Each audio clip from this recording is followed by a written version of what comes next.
We are live, folks. We are live. Let me get my monitor up real quick here as folks come into the show. Just give a minute for folks to come in. For everybody that's just joining our live stream, we're going to be live in a moment here with Oscar El Blue Ramirez, all the way from Tijuana, Baja California.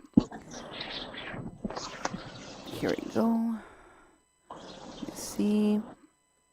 Okay, folks. Let us get this started.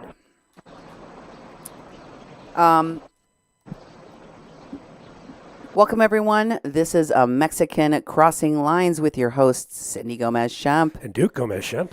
You're listening to 88.1 FM KPPPLP Fargo Moorhead, where we are adding local color to your airwaves. As promised, this evening, I have a special report about a new shelter for deported migrants set up in Tijuana. This is the location of that hotel that was converted to a shelter, and Oscar El Blue Ramirez just reported recently on this hotel. Oscar is joining us from Tijuana, Baja California. Oscar El Blue Ramirez from Border Network News. Welcome to the show, Oscar. Thank you, Cindy. God bless you all. Thank you for the invitation. I want to say hi to all your audience. Thank you so much. God bless you, Cindy, for all the work that you have done. And also, I want to say a quick shout out to Duke and Norman's work that he has been doing. And yes, we're live over here, as you just explained, Cindy. I will elaborate a little bit, Cindy. I don't want to take away your time. Mándeme. You see a person right here, Cindy. Look. Mm-hmm. Para abajo. No queremos eso. No. Muchas gracias, jefe. Tienen nietos y tienen familia, nosotros también. Que Dios me perdone lo que digo, pero es la verdad. Sí, ándale, gracias, jefe. You see right here, Cindy. You see a concerned citizen. Yeah. This is what I'm telling you, Cindy.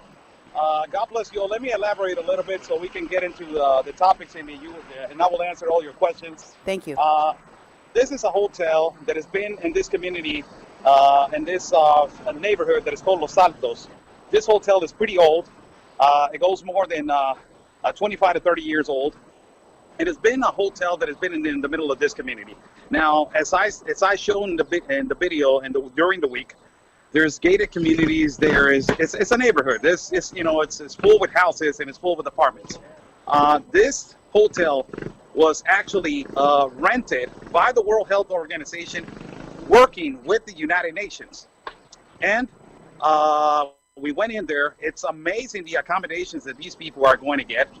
And we have, statements first from the receptionist that she told me this hotel is going to be only for people that they're getting deported from the United States, but they're going to have a medical department that is going to be ready in case somebody else is infected with COVID. Now, that put a red light in my mind to think, okay, now we're getting to a problem because they haven't said anything to the community about if they're okay with bringing this, this gigantic problem into, again, the neighborhood. And later on, I had an interview which you have with one of the maids that works inside of the hotel, that she is basically crying and telling me, it is a lie. They're going to bring, people that they're infected with COVID, deported from the United States, and also they have been training us. The United Nations has been training us on how we're going to disinfect the hotel every Friday. And I asked her, how do you feel? And she was like, well, I have family. I have children. I have to go back to my house. And the most embarrassing thing about this, Cindy, and most concerning thing is the hotel owner never told nobody, never told the workers, this is what is going to happen. Are you agreeing with this? They haven't given them equipment.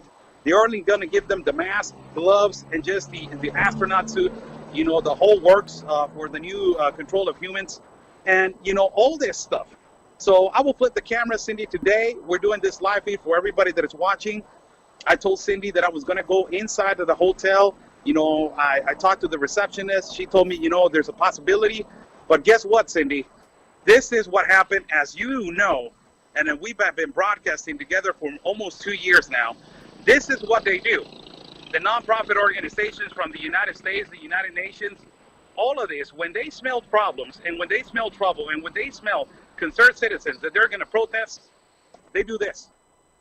They close. They shuttered it. That? Yeah, that was the entrance, Cindy, right here. I just showed a picture. I just showed a picture of the entrance. Duke, if you could flash that back up again. You see there that the door is open. There's a vehicle in front of the entrance.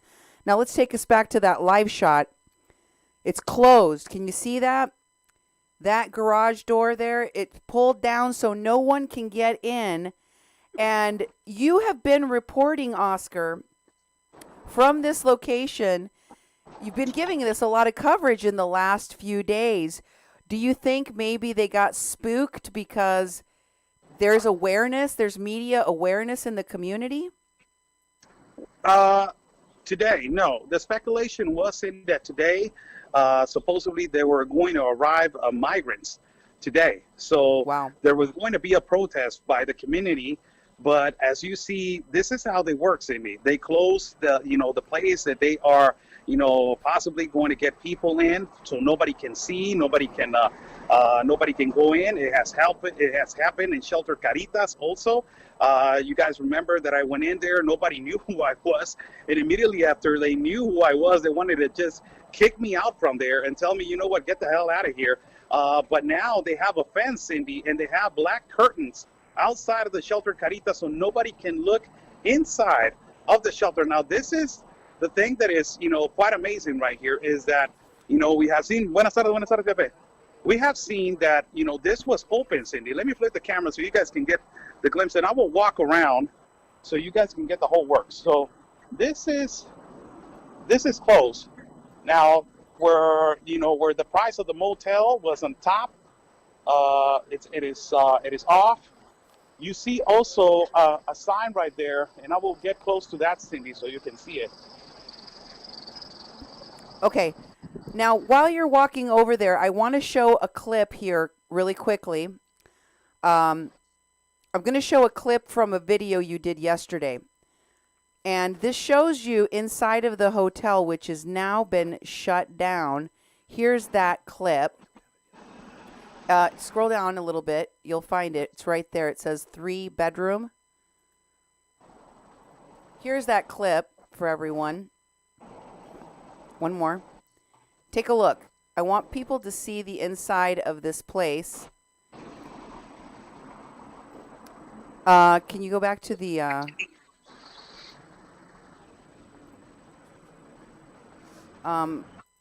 You went inside of this place yesterday, didn't you? They gave you permission to go inside and take a look around. And you told me that they had 1-bed rooms. You heard that guy, Cindy? What did he say? He said, F these people. F these people. Wow. There's a lot of sentiment like that. That's two concerned citizens, Cindy. That's two concerned citizens. You were asking me a question, Cindy. Yeah, I was asking you about your review of this place. You went inside. And you looked at this place. There, you said that there was numerous floors. It has a capacity for 150 rooms, correct? Yes. And there are rooms that are 1 bed, single bed. There are rooms that have 2 beds, and there are rooms that have 3 beds, correct? Yes, there's rooms, and I want to flip the camera right now so you can see something, Cindy, that is happening right here. They have security now. As you can see, all the way far away, go back. Right there, you have 1, 2, and there's another guy waiting on the door. That is 3 people that they have also now security. You can see there's a private vehicle, it's private security that they have hired. I'm sorry that interrupted your question, Cindy. I will get right back in it, but I wanted to show you this, that they already have personal security. And there's the door right there, right. To take assistance.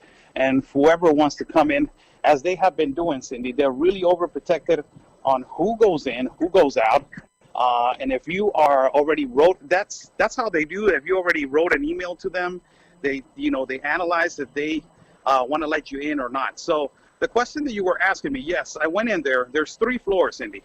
And the bottom floor, you got the 1 bedrooms, and the second floor, you got the bedrooms that they have 3 Directly, bedrooms this there. And the second floor, you got hotel. where they have, yes. Okay.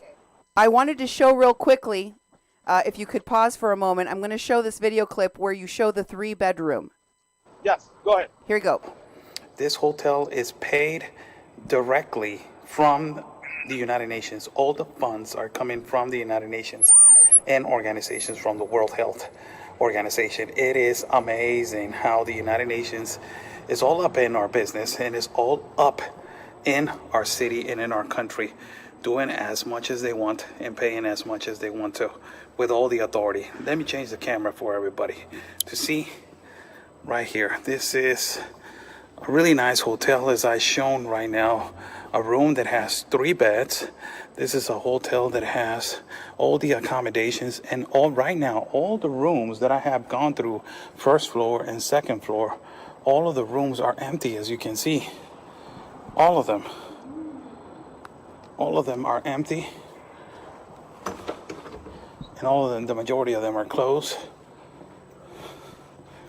But I wanted to show you the other room, and I don't know if I can go again. I don't want to cause right now problems. But okay, here we go. Hello? Here we go. This is the room, people. Look at this. This is a room with 3 bedrooms. This is the room with 3 bedrooms. There's the closet right there. And mirror. This is the bathroom. This is paid by the United Nations. Where was the World Health Organization before the caravans? I want to ask, where were the United Nations before the caravans with helping the Mexican people or the Mexican deported people from the United States with air conditioning, by the way, if they, This is the TV, also a TV in the room and a TV outside the room. This is one of the rooms, people.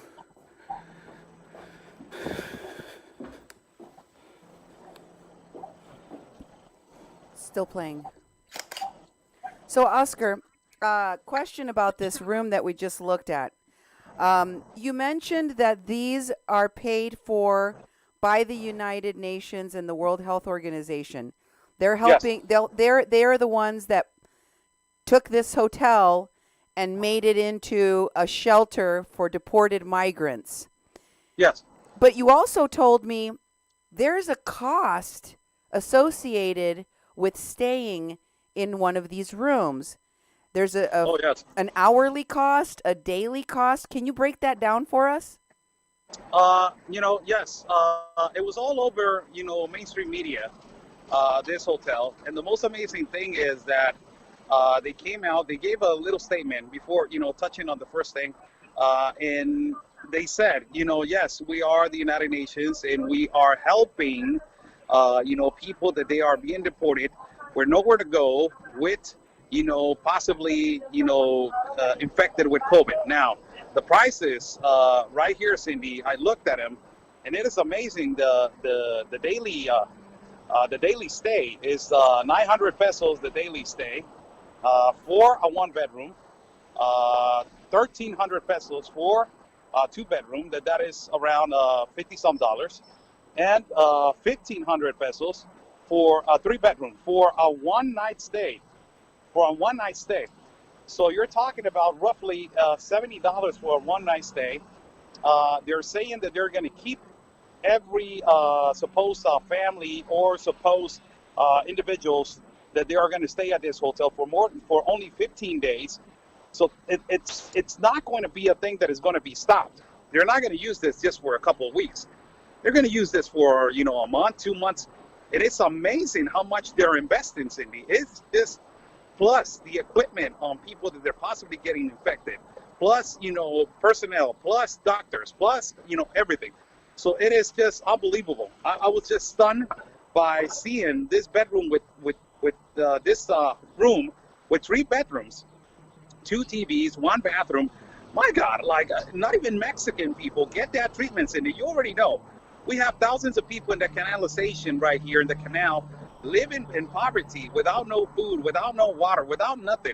That's why in the video you see me upset of saying, where in the hell was the World Health Organization and the United Nations before the Caravan? So What the hell? I want to ask you about that because when I first found you on social media, one of your first videos that I watched during the caravans was a video you went and did in a park, in an open space where lots of deported migrants were staying.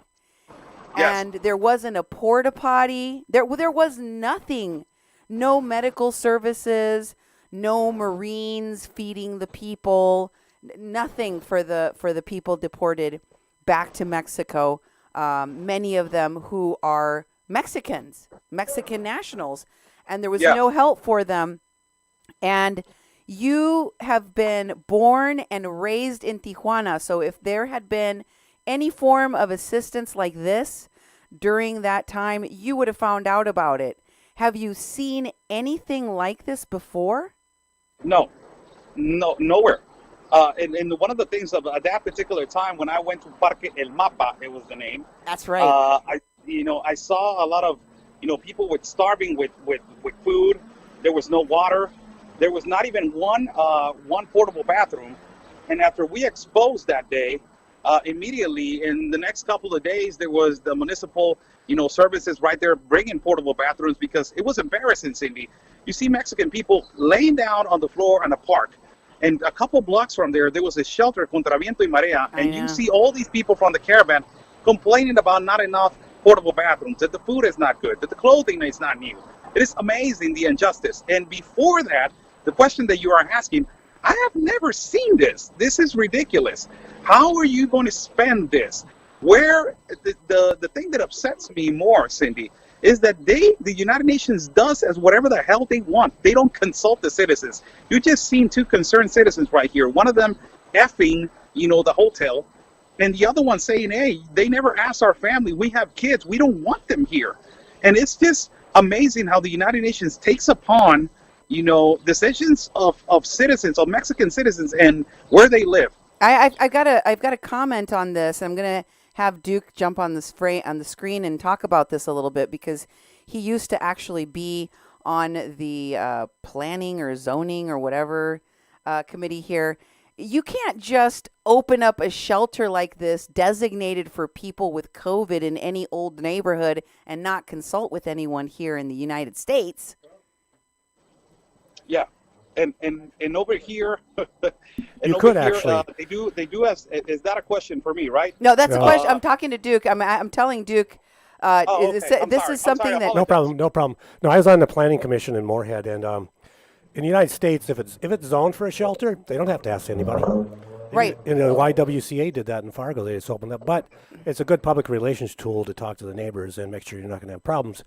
However, if it's not zoned and they're going to change zoning, they do have to consult with the community. So it depends on what the circumstances are, but you can just open a shelter without talking to the community. If it's zoned for that, if it's zoned for a purpose, they can build whatever they want if it fits that zoning. True, but here's something else, okay?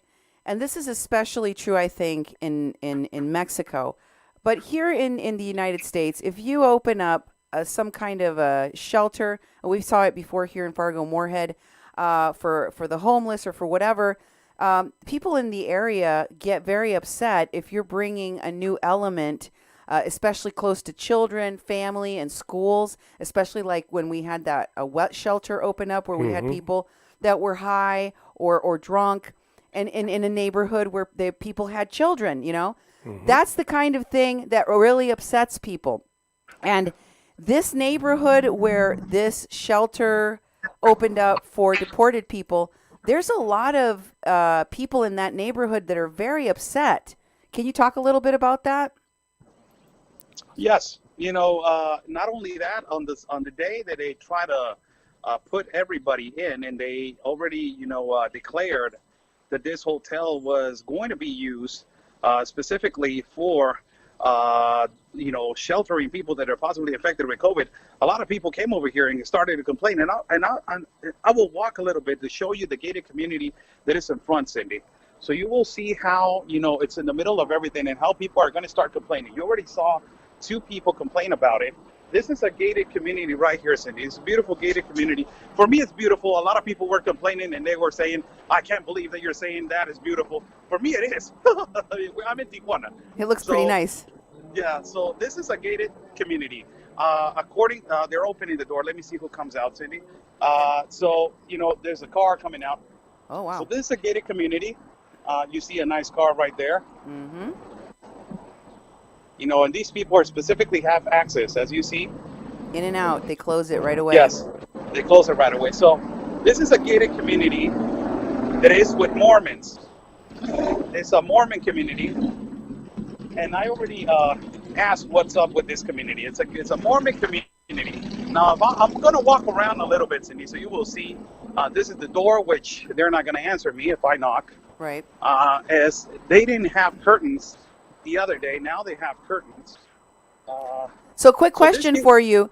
You are aware that there was a protest against this shelter that was scheduled for today. Yes.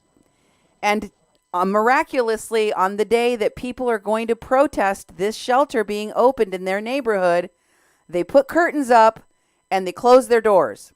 Yes. And actually, I was talking to the receptionist, and they are pretty scared, Cindy. The thing that they are scared of, I'm showing you around the hotel. I'm going to flip the camera to myself. The thing that they are scared of, Cindy, is that they are going to be rejected by society. Number one thing that has been happening in Tijuana with doctors that they work at hospitals and nurses is that outside, when they get out of work, when they go back home, they have been rejected by their own neighborhoods. Stay away. You're going to infect me. Stay away. I don't want to see you. You are working at a hospital. You're possibly going to infect me and you're going to infect my family. So, and they have been threatening their lives and all that kind of stuff. So the receptionist and a lot of personnel right here in the hotel have been scared of the repercussions that this is going to cause ultimately in their lives after, they go back to normal. They go back to their houses. They try to do their normal life. And they were scared. Absolutely, they were scared. The receptionist was telling me, you know what, I'm scared of how the neighborhood, they are portraying this. And, for me, it's a threat because I cannot go back to my house feeling normal. And this is the gated community, Cindy. That's pretty nice. They haven't nice. said anything, but, as you see, there's a lot of citizens that they're concerned. Right. I wanted to share a clip here, the first clip of the shelter worker that you talked to. You waited outside and looked for somebody that could inform you about what was going on inside of that shelter. And you were able to talk with a woman who wanted to remain anonymous. I'm going to play a clip of what she told you. That's the one that you got right up. Nope. The one that you had up is the one we're going to start with. Can you play that? Pues la verdad, vinieron Naciones Unidas y nos hicieron una junta ayer y nos dijeron que iba a ser personas que vienen ya.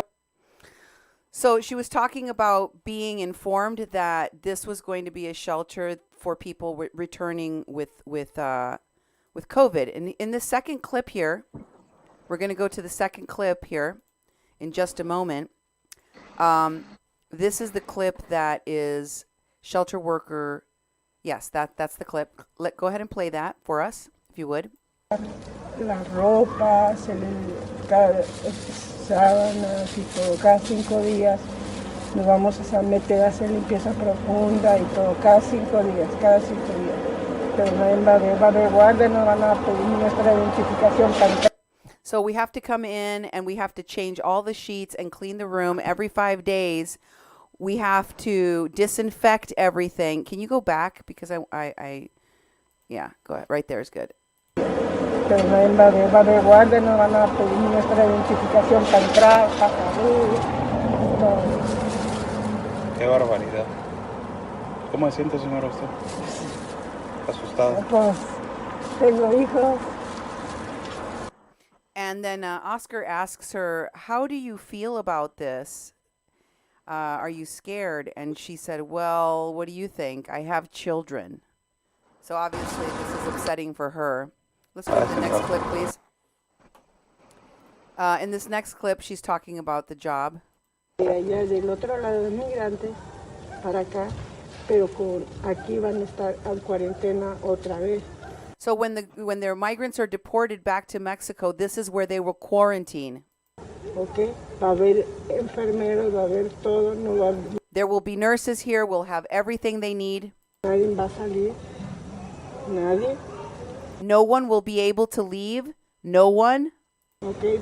¿Por qué? Porque vienen con fiebre, vienen con los síntomas.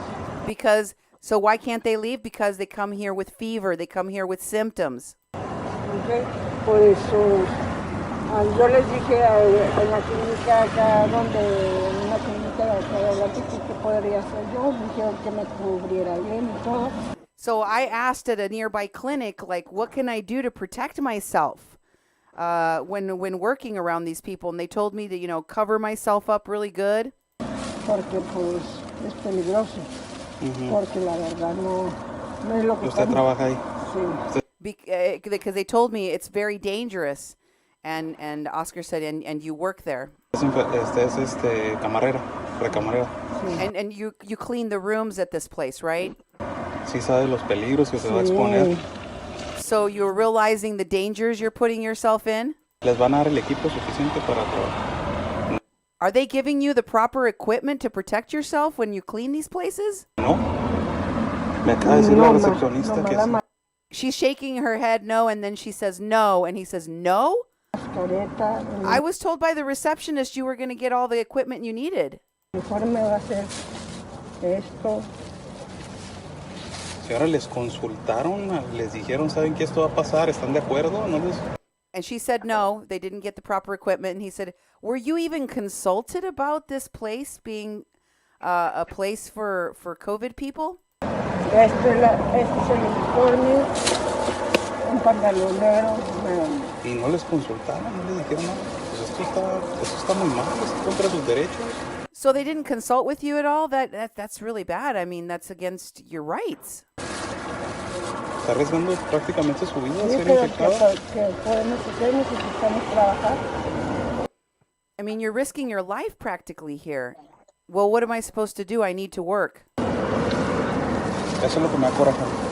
Y lo más triste es de que la comunidad tampoco se le consultó, no se le dijo. Now, that makes me very sad, said Oscar, and it makes me angry for you and for the community that was also not consulted about this. Yo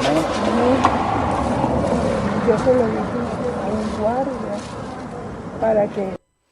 That's all I could get out of that clip. So, Oscar, that woman... Are you still there, Oscar? Yeah, but this local businesses with this speaker.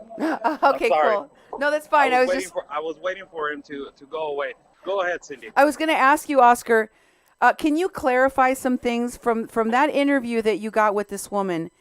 Is it correct, my translation, that they are not giving them proper equipment to protect themselves while they're working with people that can have COVID?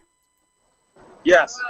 The thing is that we've lost your video feed. Can we see you on screen, Oscar, or are you on? No, I'm right here, Cindy. I don't see you anymore. I just see you. I hear your voice, but I don't have your right there. I don't see your video feed anymore.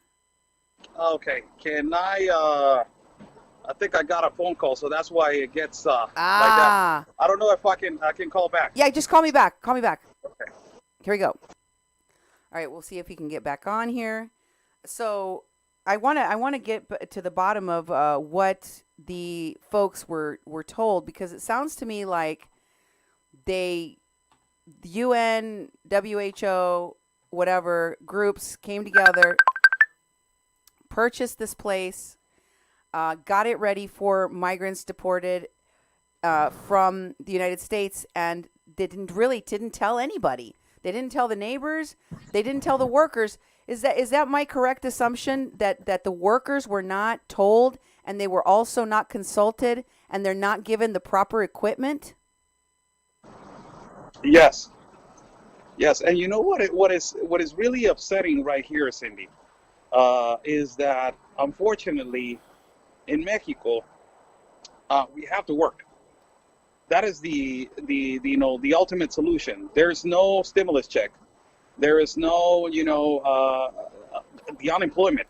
There is no other option. And for these people, and for every Mexican that is close to this kind of situations, it is really upsetting that they don't have the equipment. No, I talked to you about the receptionist. Right. The receptionist was kind of like, practically they gave her instructions to not say anything regarding and try to ricochet the information somewhere else. And now that we talked to, practically a worker that it's a maid, she is telling me, we have been instructed and given a course by the United Nations on how we're going to approach the disinfection and the situation that is happening right here at the hotel. That is the most amazing thing, that they're giving them a course on how to approach the situation. And other thing, they don't have equipment. They don't have nothing. They're not going to give them gloves. They're not going to give them the proper protection for these kind of situations. It is horrible, Cindy. I have a question. I have a question for you, because here in the United States, in a facility that is going to be treating patients that have COVID or that possibly have COVID, like, for example, a nursing home, there are certain requirements in most states that they have the proper staff and equipment. Is that not the case in Mexico? If they are treating people that have COVID, don't they have to, first of all, notify the public that there are people with COVID in this building? Secondly, don't they have to have doctors with the proper medical equipment, etc.? Well, yes, you're absolutely right, but they don't do it. Exactly like this, what just happened right here at this hotel. They did not consult the community. They did not consult nobody. Second of all, we don't know who is in there. We don't know who's in there, who they're bringing, how sick are they. If the community is agreeing with this, because it's an infection zone now, and we don't know what kind of doctors they're bringing in. If they're bringing qualified nurses, qualified doctors, if they have the right equipment to treat all these people. They haven't been transparent with nobody, and this is not the first time the United Nations has done this. And you remember the shelters contra viento y marea. Yep. You remember how they go in and they don't care about nothing. They have plastered their idea of going into every shelter and donating and doing whatever they want without telling nobody. And this is a clear example of how these people. I feel so sad for the people that they work inside the hotel, that they don't have no other resource, or they can say, you know what, I quit. I can't be risking my life.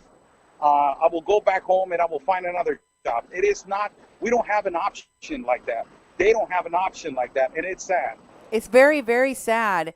And I want people to understand that the people that work at this hotel converted into a shelter funded by the WHO and the UN, this is not their fault, right? This is not their fault. It's not their fault that this shelter is housing COVID patients or will be housing COVID patients.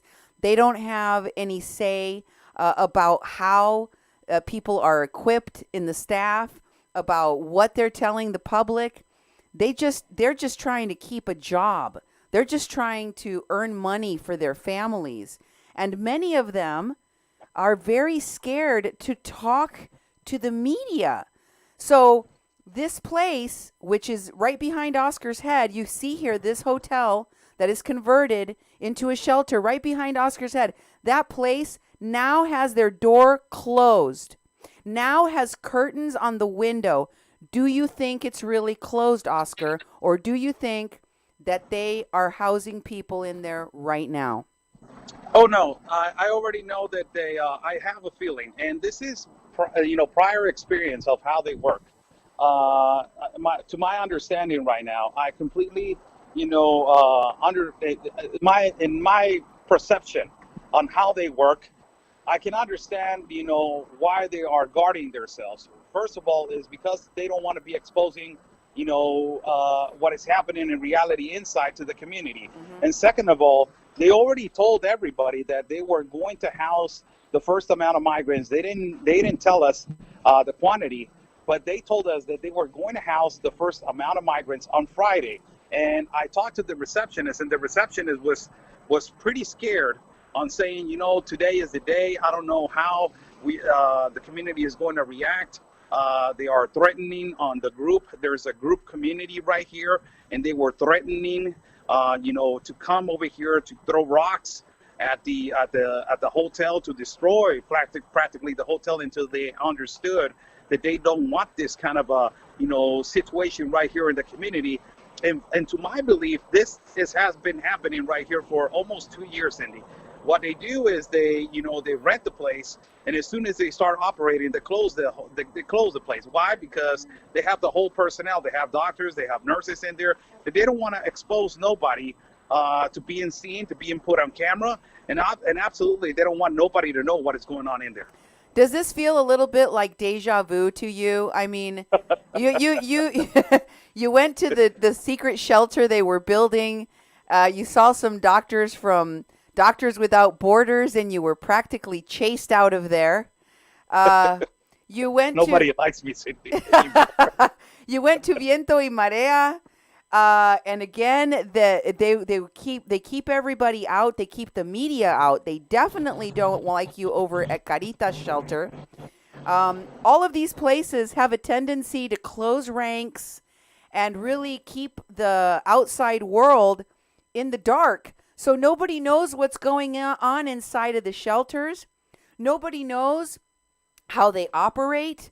Nobody knows who is funding it. Nobody knows if they're following rules and regulations, if they're violating the laws, or if they're violating the human rights of the people they claim they are protecting. What do you say about the tactics you have seen operating in Tijuana? Oh my God, Cindy. It does bring a deja vu on my first encounter in a rally, and then my second encounter inside the Benito Juarez, and then the third one. Buenas tardes. How you doing? How you guys doing? And then the third one. All right. And the third one. Inside the shelter contra viento y marea.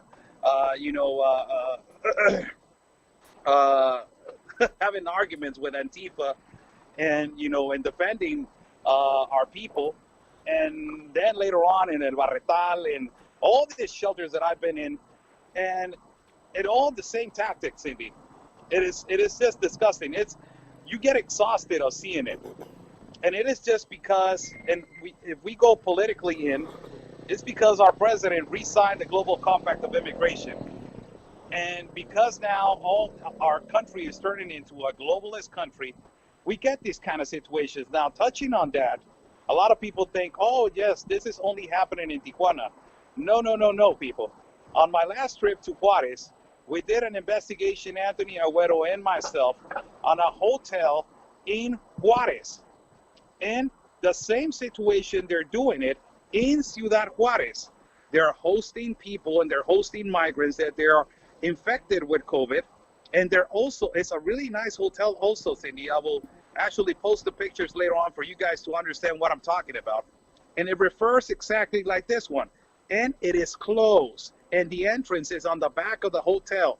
So this is their operandi, Cindy. This is how they operate. This is why it's exhausting to see it. Yeah. And it's really unfair. That's the thing that it hurts me right in the stomach and right in the pride as a Mexican citizen. It's really unfair for our Mexican people. Now, unfair. I have to get you to elaborate a little bit, because for my audience here in the United States, they're looking at this very nice hotel room. When you showed me those pictures in the video, I was like, man, this room is nicer than the one I stayed in Tijuana. It's pretty Yeah, nice. it's really nice. It's very And fancy. And and also I wanted to mention that people here in the United States, they don't know the condition maybe of El Barretal, Contra Viento y Marea, and some of the other shelters that you have Agape shelter, all these other shelters you have visited. I would say this one is the nicest one I have ever seen. And many people here in the United States might be asking themselves, so what's the big deal? Why is anybody upset about migrants that are being deported back to Mexico having a nice place to stay? What's the big deal? What is the problem with the people in this community and in the surrounding areas? Why are people driving by saying "F these people, get them out of I here"? can easily answer that, Cindy. Please tell my audience why it's upsetting for Mexicans. I can easily answer you that, and it's upsetting because we got 60 million in poverty, we got 28 million in critical condition, and we got 68 million without medical care. And I have given these stats all over and over and over again because I want everybody to understand that Mexico is number 2 for child trafficking, number 2 for killings of women, number 1 for cartel activity, number 4 for human smuggling, number 5 for clandestine bearings. It has, we are number 4 from border to border countries as most dangerous in the world, next to Afghanistan, Iraq, North Korea, Mexico, and the United States, and Syria. And, and we have a president that has more than 34,000 murders in his first year of administration, minus 1% of economic increase. And we are, Cindy, supposedly a third world secure country. And we are facing the exact same changes as Venezuela happened when it started to transform into socialism and into a globalist country. It is upsetting because we forgot, and our governors forgot, and our president and our leaders forgot the number 1 word in the dictionary that is called priority, Cindy. Right. Mexicans are not priority anymore in our own land. And we have activists that they're coming from the United States of America, violating our Constitution, coming back and forth, these so-called activists that they want to help foreigners, Cindy. Listen to this. Foreigners helping foreigners in a foreign country and not helping the real people that we are suffering. My God, if I can go to the canal, I can show you how many people are poor without no food, without no water, without no clothing, families that they're dying of hunger. And you got this hotel, Cindy, right here, that it has 3 bedrooms, 2 TVs, 1 really nice bathroom that a family, from Mexican family, they can easily, be taken over, possibly also infected with COVID due to the circumstances that they live. But no, because of the globalist compacts that we are in, now we have to take as priority, as the global compact says, that we need to house migrants. We need to give them education. We need to give them food. We need to, understand them, and they're sensitive, and we need to guide them to another place as a refugee. And this is why it upsets Mexicans that, my God, we don't have a best country, Cindy. We're a third world class country. And now to make it more, to push us to the side and to make us feel like, this is what is more important, that our own people, it is upsetting. Now, I want to ask about this COVID situation in Mexico because here in the United States, we are quickly heading to 150,000 people that have lost their lives with COVID. We're going to probably hit that number and go beyond it just in the next month or two. And in Mexico, your numbers, especially right there in Tijuana, have they stopped going up? Are you still having COVID? Is COVID over? What's going on with COVID in Tijuana? Well, apparently the curve of infection in Tijuana has stabilized. The city that has more people infected is Mexicali. The municipal city that is being hit with in the state of Baja California right now really strongly is Mexicali. That's the city that is being hit right now, that it can't control the curve to make it stable and to make everybody go back to normal. Almost 3,000 people have died in only Tijuana, plus the other 4,000 that are speculated that they have died in Mexicali. And you have, a couple hundred in Tecate and San Felipe and other, cities that they're small cities. You got small numbers, but the big numbers are in the city of Mexicali. Now, there was a really bad situation in Mexicali that it is kind of a similar of what was happening in New York. The forensics of the medical department where they put all the dead bodies, it was full. It was packed. So they had to pull in a trailer, a 53-foot trailer, accommodated with a cooler, so they can put bodies in there. Wow. That was, a legitimate news that it was happening in Mexicali.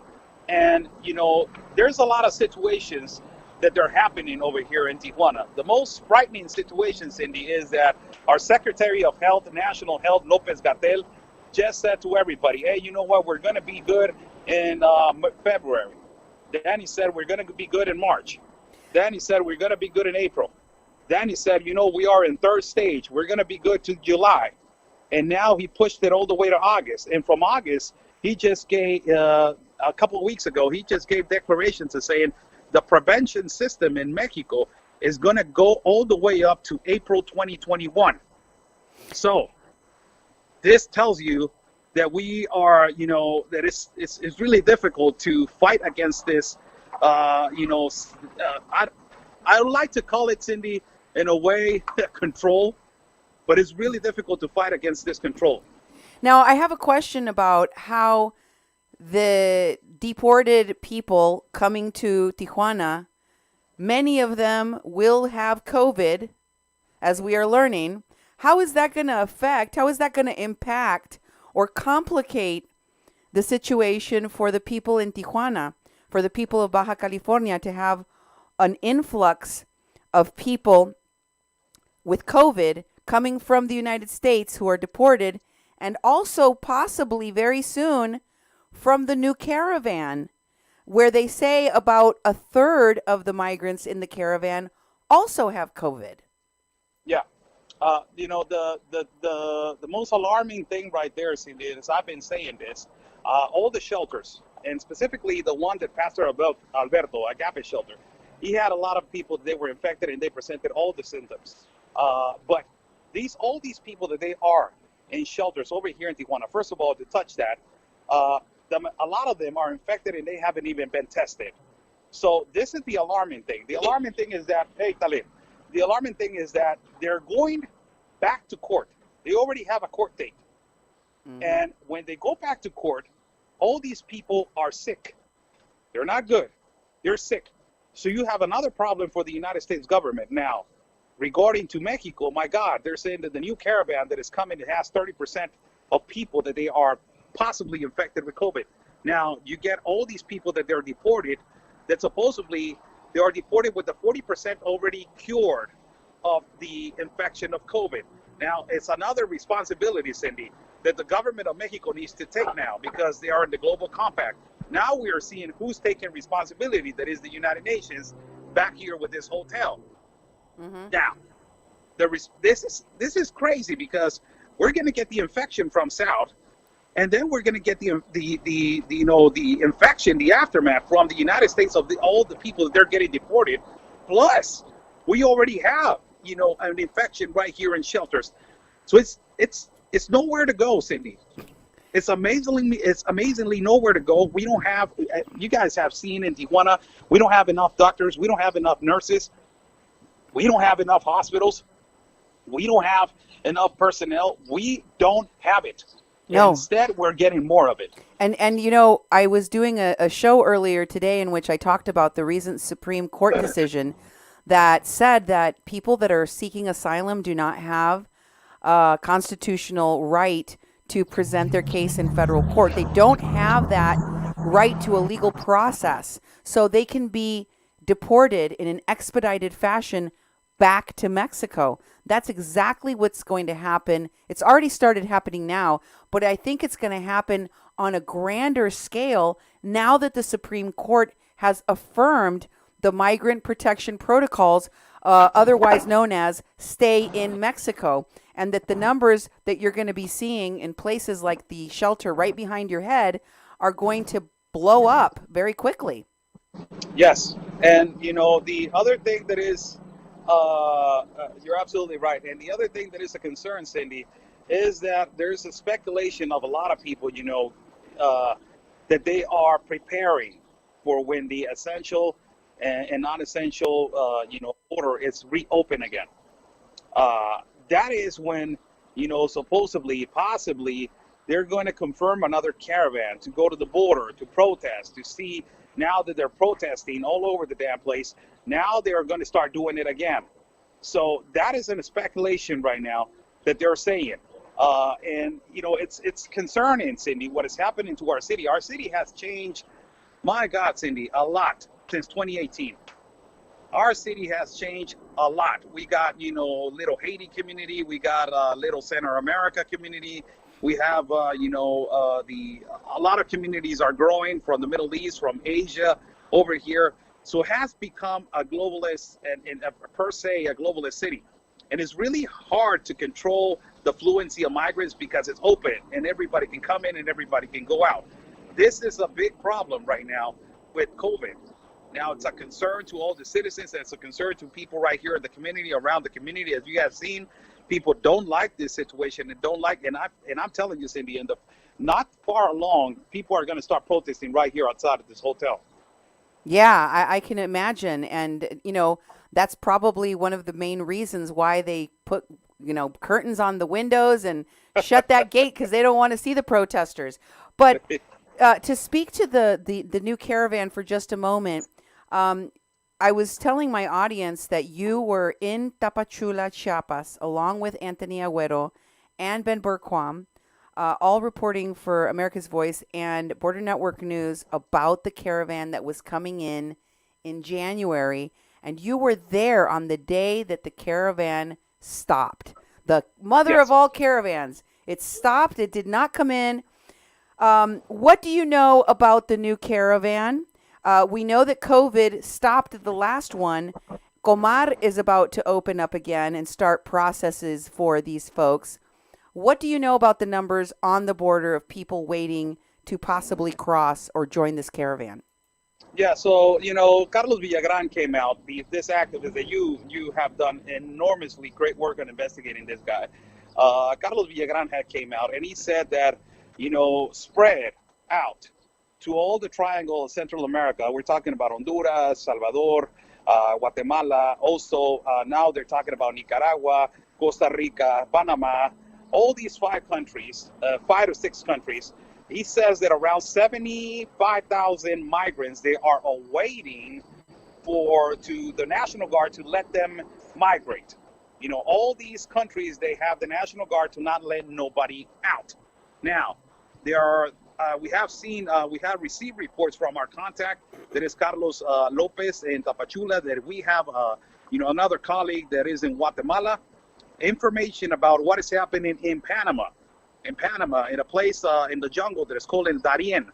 They are speculated, assuring 2,000 migrants, which the 2,000 migrants, 38 of them are Cuban, and they are infected with COVID badly. And out of the 38, they're saying that 28% of that caravan is children. They are unaccompanied children, a lot of them, with the ages of 15, 16, and 17 years of age. Now, what they're saying, the amount of migrants that they are around, between Guatemala and Tapachula, it's around 6,000 to 10,000 migrants between Guatemala and Tapachula. Why am I saying 6,000 to 10,000 migrants? Because 6,000 in Guatemala, they're supposedly they are waiting to come in, and 4,000 in Tapachula, so that makes it around 10,000. Mm-hmm. But if you add up possibly migrants that they are awaiting to move in caravans, you're talking about a large number. It is a really large number. And Carlos Villagran has been an activist that has been, seen as motivate and instigate and surround, caravans and to move around a lot of people. So this threat that they're throwing on the 30th of June. We will be more informed, Cindy, as days go by and see how the caravan in Panama is moving and see how all these people that they are infected in Panama and the jungle in Darien, how they're doing. The unaccompanied children, Cindy, that is the biggest concern of what they are doing with these unaccompanied children. You already know the nonprofit organizations from the United States, how they work, fake families, fake marriages, trafficking of children. All of this is a big concern of what is coming as soon as the River Suchiate that is guarded by the National Guard of Tapachula, as soon as they open. I have been 3 times to Guatemala and 3 times to Tapachula. The only thing that I can tell you is that last time the National Guard hold their ground. But I don't know if this big amount of people, they're talking about a number. I don't know. I don't think that they're going to come all at once. But if they come, I don't think that the National Guard can hold them. It's too much. It's too many people, Cindy. Well, we're going to keep talking to you, of course, and following everything that you're doing there in Tijuana. And I know that you're very concerned about all of the migrants that are moving in these migrations of caravans, because a lot of them end up in your city of Tijuana. So you need to find out what's coming next, especially because you're in an economic crisis in Mexico, as well as a global pandemic health crisis. So thank you very much for this update. I just want to give you a chance to close out and tell us anything else important that you want us to know about the situation with the migrant hotel behind you, and any upcoming reports that you want people to follow on Border Network News or America's Voice. Yeah, thank you so much, Cindy, for the invite. I want to thank Duke also. God bless you both for your enormous and great work that you do. It is right now, Cindy, the time for to defend, our land. This is, there's been great reporters that they've been talking about, that United States citizens need to stand on what is happening, not only in the United States, but also globally around the world. And it's this time that we need to start speaking up more. And it does not matter if you don't have a camera or if you don't have a program. Speak up and defend what is yours, and defend and expose what is really happening right here, outside of the, of our surroundings, and what is really, happening with this globalized situation, and that is so unfortunate for Mexicans like us that we're not taking as priority. And I want to thank everybody that has been watching. Follow my page, it's Oscar and Blue. Also subscribe to my channel at YouTube. Also, I'm at Parler now, Cindy. You got to go to Parler. So I'm already at Parler, for God's sake. I'm at Parler for everybody that is watching me. And hashtag, it is not my fault, Cindy. It is not my fault, Cindy. Hashtag, it is not my fault that people are mad and people are upset. If the liberals are mad, hashtag, it is not my fault. That's my new trending. So God bless you all. Thank you so much, Cindy. So much for everything. And I will see you guys next time. Thank you for your hard work and your fearless reporting. I love the people over at Border Network News. Love the people over at America's Voice. Keep following the work. I forgot to say something, Cindy. Yes, go ahead. Can I say it? I'm sorry. Follow my partner, Conservative Anthony. He's going to get upset. Follow my partner, Conservative Anthony, at his Facebook, Parler, and also YouTube. And tomorrow, Cindy, I will be live at America's Voice News around 10:30 in the morning for people that want to join in. I will be boots in the ground doing a report. Thank you so much, Cindy. I don't want to interrupt you. No, that's fine. Follow and subscribe so you can get the notifications, because otherwise you're going to miss it. Oscar is out doing reports sometimes 2, 3, 4, 5 times a day. The man, he's like a machine. One of the hardest working reporters I've ever had the honor of working alongside and meeting. So continue to follow his work. Thank you for being with us here on A Mexican Crossing Lines with your host, Cindy Gomez-Schempp. And Duke Gomez-Schempp. You've been listening to 88.1 FM KPPP LP Fargo Moorhead, where we are adding local color to your airwaves. Have a great evening. God bless you all, and good night.